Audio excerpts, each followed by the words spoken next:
এটা কি রেসিপি গো? ওমা, চিকেন ডিম দিয়ে, বাহ! এবার ডিমগুলো ভাজবে, মশলা মাখাচ্ছ? ভালো ভালো।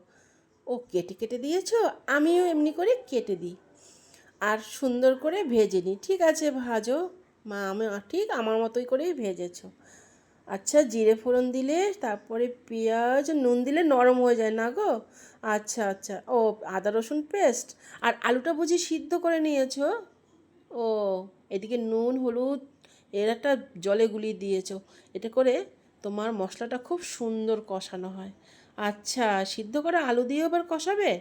বাহ! তাহলে তো আরও দারুণ হবে, কারণ সিদ্ধ আলুর মধ্যে নুন হলুদ মশলা খুব সুন্দর করে যাবে। আচ্ছা, ডিম দিয়ে দিয়েছো। তা চিকেনটা কখন দেবে?